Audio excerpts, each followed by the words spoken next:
আসসালামু আলাইকুম ভিউয়ার্স, আপনারা সবাই কেমন আছেন? আপনাদের সাথে একটু লেটে ভিডিওটা আপলোড করছি, কারণ হচ্ছে সেরকমভাবে কোনো ভিডিও করা হয় নাই। দেশে গেছি, গরম, তারপরে হচ্ছে দেশের পরিবেশে আসলে ওইভাবে আমি ভিডিওই করি নাই।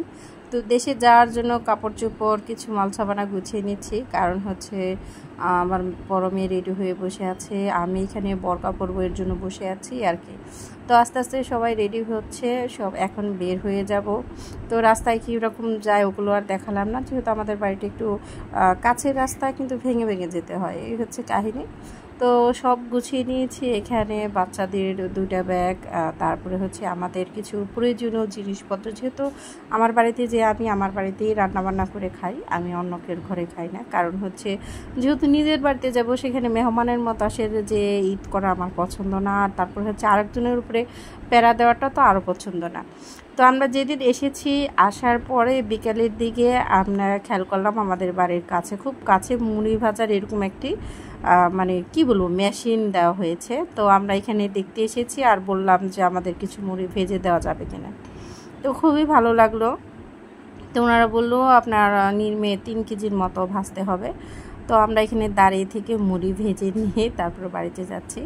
যেহেতু কুরবানির ঈদ বলে কথা, কিছুটা হয়তো বা মাংস দিয়ে মুড়ি খেতে বা এরকম ভাজা মুড়ি, আগে তো দেশের বাড়িতে চাউল টাউল আপনার ধান সিদ্ধ করে তারপরে মানুষ দিয়ে ভাজানো হতো।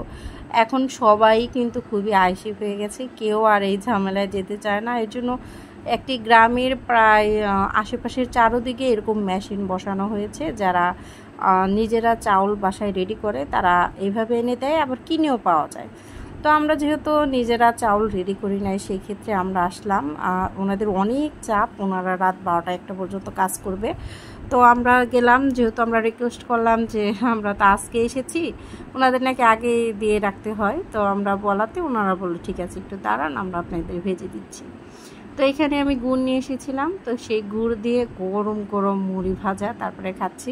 আমার কিন্তু খুবই খুবই ভালো লেগেছে। আর বাড়িতে এসে দেখি এখনও অনেক আম রয়েছে। তো বাড়িতে টুকটাক গাছ ভর্তি আম, মানে আম পড়তে আছে। আর এসে আমরা কিন্তু অনেকগুলো আমের হয়ে গেছি, সবাই কিন্তু যার যার মতো মেয়েদের হাতে আমাদের হাতে আম দিচ্ছে, ধরো খাও গাছের আম। তো এখানে আমার বাড়িতে মাটির চুলা, সেই চুলাটার মধ্যে কিন্তু আমি রান্না করে থাকি। এখানে 2টা চুলা, একটা হচ্ছে এরকম স্কোয়ার, একটা এরকম। তো আমি এই চুলাগুলো পরিবর্তন করে সিমেন্টের চুলা নেব, কারণ হচ্ছে এইটা না ভেঙে যায়, প্রতিবারই যে আমাকে এটাকে ঠিক করে তারপর রান্না করতে হয়, খুবই বিরক্ত লাগে। যেহেতু আমার পুরা পাকের ঘরটাই হচ্ছে পাকা, এই চুলাটার জায়গা 2টা জায়গায় কিন্তু একটু কাঁচা। আর দেখতেই পাচ্ছেন পাশেও কিন্তু সিমেন্ট দিয়ে এরকম মোচা করা, তারপরে হচ্ছে এই পাশে জ্বালানা দেওয়া। তো যেহেতু আমি হঠাৎ বিটাৎ বাড়িতে যাই, খুব একটা বাড়িতে যেয়ে থাকা হয় না, সপ্তাহখানেকের মতো থাকা হয়, বছরে মনে হয় সারা বছর মনে হয় 10-15 দিনও বাড়িতে যেয়ে থাকা হয় না।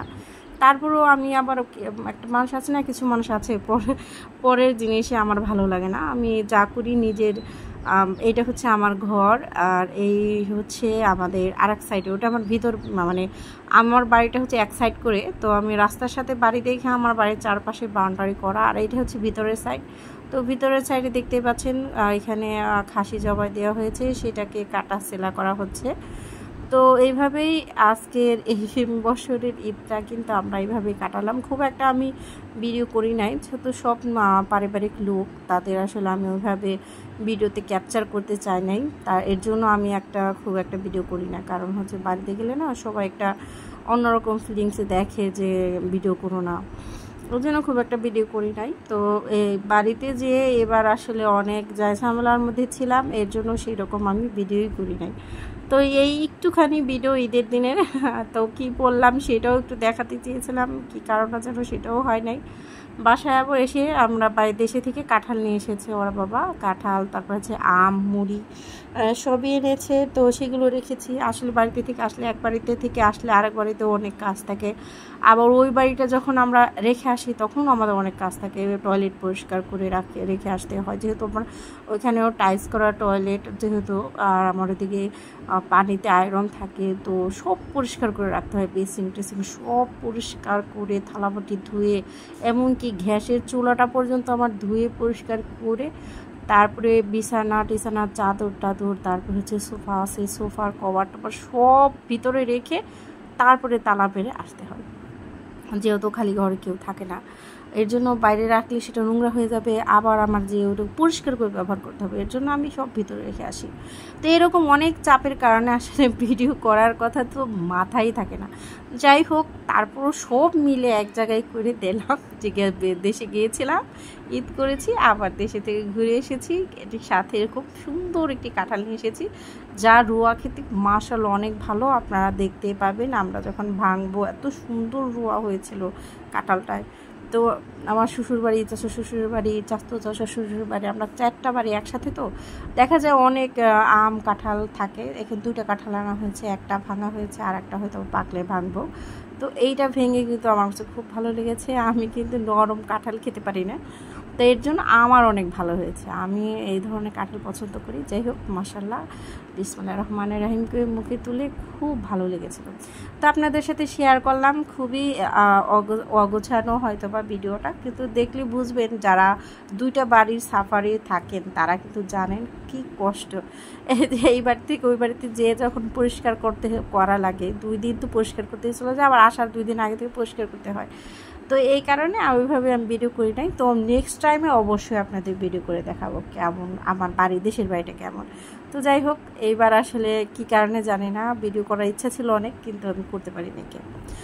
তো সবাই ভালো থাকবেন, সবার জন্য আসলে আমার শুভকামনা রইল। আর যারা আমার চ্যানেল দেখেন রেগুলার, একটু একটু করে আমার চ্যানেলটা বড় হচ্ছে, দেখে আমার এত খুশি লাগছে না, কি বলবো। আর যারা ভিডিও করেন তারা জানেন কি পরিশ্রম হয় একটা ভিডিও করতে, বা একটা ভিডিও রেডি করতে, এডিট করতে, মানে অনেক কিছু। এই চ্যানেলের ব্যাপারটা হচ্ছে খুবই সেন্সিটিভ একটা ব্যাপার। যাই হোক, অনেক কথা বললাম। আমার চ্যানেলকে যারা লাইক করেন, বা আমার চ্যানেলকে যারা সাবস্ক্রাইব করেছেন, ভিডিও দেখেন, সুন্দর সুন্দর কমেন্ট দেন, তাদের অসংখ্য ধন্যবাদ। আমার সত্যি কথা খুব মনের থেকে তাদের অনেক ধন্যবাদ। কারণ আমি যখন দেখি প্রতিদিন আমার 1-2টা করে সাবস্ক্রাইব বাড়ছে, বা আমার মিনিটের ব্যাপারটাও একটু একটু করে বাড়ছে, খুব ভালো লাগে। জানি না কবে সফলতা আসবে কি আসবে না, হয়তো দেখবো কি দেখবো না, এর আগে চ্যানেল বাদ হয়ে পড়ে যাবে না, কি হবে সেটা জানি না, কিন্তু মনে হয় যে নিজে কিছু করছি, এই জিনিসটা চিন্তা করে অনেক ভালো লাগে। আসলে অনেক খারাপের মধ্যে না একটু ভালো, অনেক ভালো। সবাই ভালো থাকবেন, আল্লাহ হাফেজ।